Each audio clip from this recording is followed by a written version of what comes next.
Government of India program, which is the AI program, the national program for AI. It's basically on a couple of areas. One is on health, as almost all of you would be aware that AI can be used on health, right from dementia onwards, where you remember, you make the patient remember his older days. You use AR, VR, and all the techniques, IoT techniques, which are required for him to do better in terms of his memory. Similarly, you could use trending analysis, data analysis, the various data mining and structuring that you need to do, and so on, for all the health trends. Again, in life sciences, biotechnology, you could use for genome sequencing, infectious diseases, the trends, the gender analytics, and all of that. Similarly, you could be looking at AI for differently abled. You could be looking at, like, say, standing wheelchairs, to any kind of technique which would help differently abled. So health has a huge scope. There are several test cases.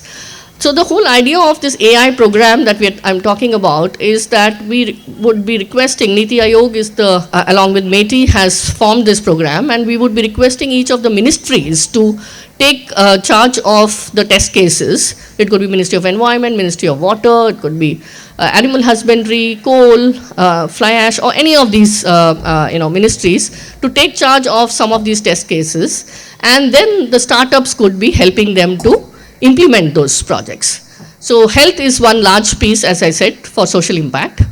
Then comes education. Again, a lot of education is done through AI tools, especially again for differently abled, and for slow learners, for autistic students, and also, of course, to look at the trends of and analytics of education. Then comes agriculture. That's the other big piece, where you look at AgTech and AI for AgTech.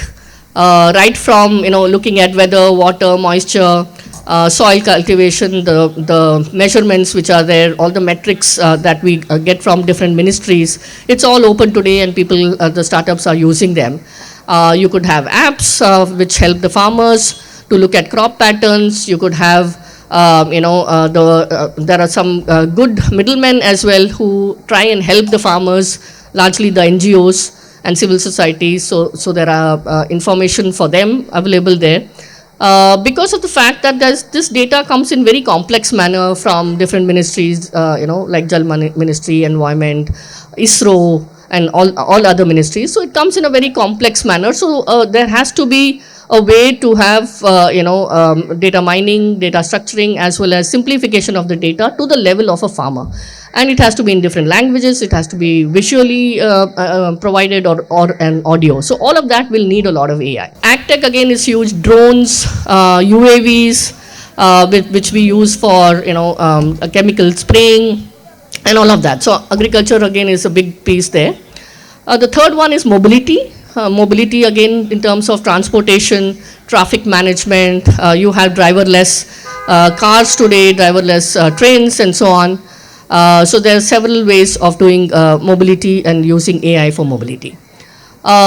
Similarly, we also have health, agriculture, mobility are the three large pieces, and education, of course.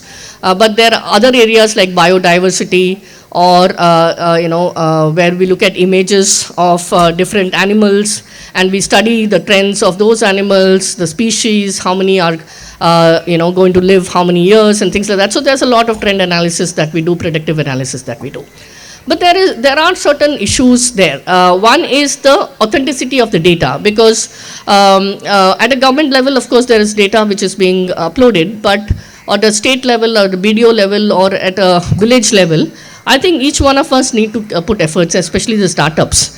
And so you need to have a grounds up data as well, and do a comparison with the government data, and use both for that matter, so that there is completeness, there's accuracy, and you also have authentic data. Now here, there needs to be some kind of a strategy when you are collecting the data, because of the fact that why should a farmer or anybody for the rural milieu share any data with you? So it's important that you keep them as a stakeholder, and you train them, and you teach them. It's like a capacity building, where you tell them that there is something in it for them. When they give you data, maybe you will use that to get loans for them, the bank credits, for instance, credit worthiness, for instance. So there is something that you need to give back to that person immediately, because you cannot expect somebody who is not so literate to understand why the data has to be collected, why it has to be authentic, why it needs to be needed, why AI is used, and etc. etc. So hence this would be a strategy where you have a grounds up view, and you also have him as a stakeholder, and he gains something out of that. So that's the second piece that you need to look at.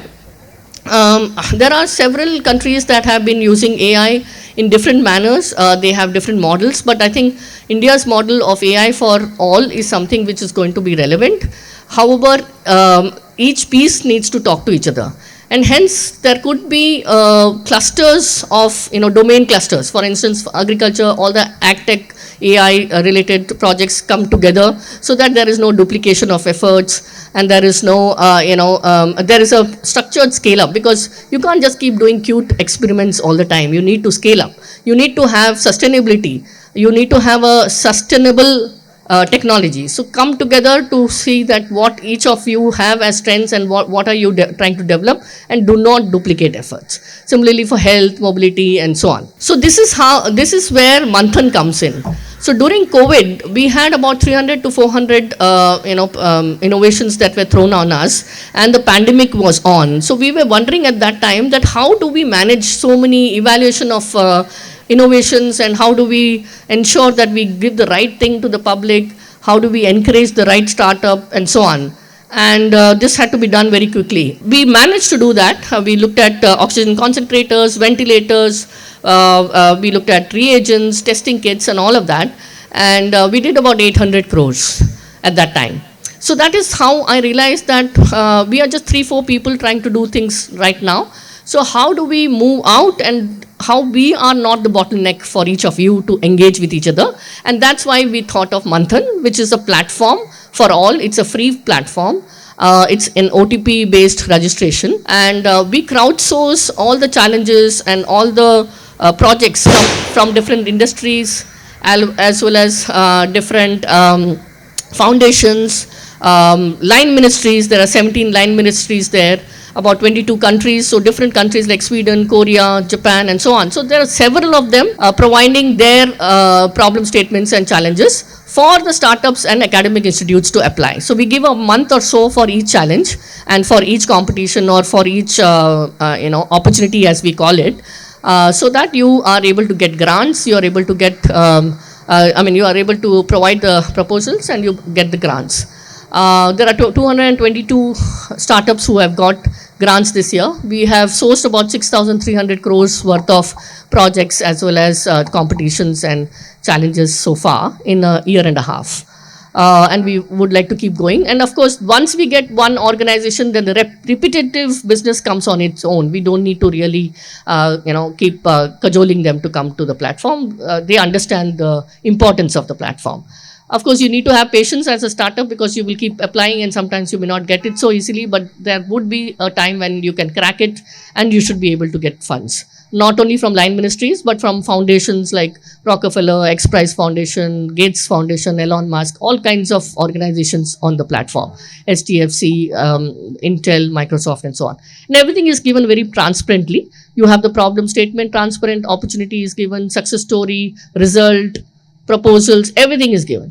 You could also showcase your innovation on the showcase side, so that people can engage with you like a LinkedIn. So people engage, and then they talk to you, on the sidelines. And we don't have a payment gateway, because I don't believe in touching funds, but you can get funds outside of the platform once you engage with each other and you sign an MOU and so on. And then you give us a success story, so that gets amplified. And the last bit there is that organizations like Amazon, Netflix, Doordarshan, Sunset TV, there are several OTTs who are with us, Daily Hunt, and we have, now we most probably will have the My Startup program as well.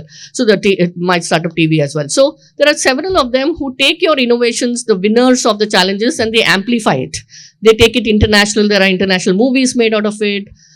In fact, I wrote a little storyline for Amazon Prime where I said there are only 300 incubators in India. So, how do all the grassroots innovators, garage innovators, and independent innovators learn? We have done a reality show called the Mission Start Up, where we have Snapdeal, Kunal, and a couple of other investors as investors, and these founders. We put the challenge on the platform, and about 1,500 founders applied, and about 14 founders have been selected today, and they are the ones who are doing this reality shows and teaching other startups in terms of what is communication, what is leadership styles, and so on and so forth. So there's a lot that can be learned from each other, and this is what we do through the OTT platforms that are there on the on Manthan as such. Lastly, I will leave you with just one thought that if we don't work in an integrated manner, we are never going to touch the first two countries that I was talking about. And hence, we really need to work together. We need to scale up quickly, and the investors here need to take that risk. There are several investors in the other countries who are actually taking risks and looking at startups with a lot of trust. So we need to look at each other with a lot of trust, and we need to align to what we want to do as a government as well as a nation, and all of us really need to work together. Thank you so much for providing this opportunity. Thank you. To stay informed about the startup ecosystem, subscribe to My Startup TV.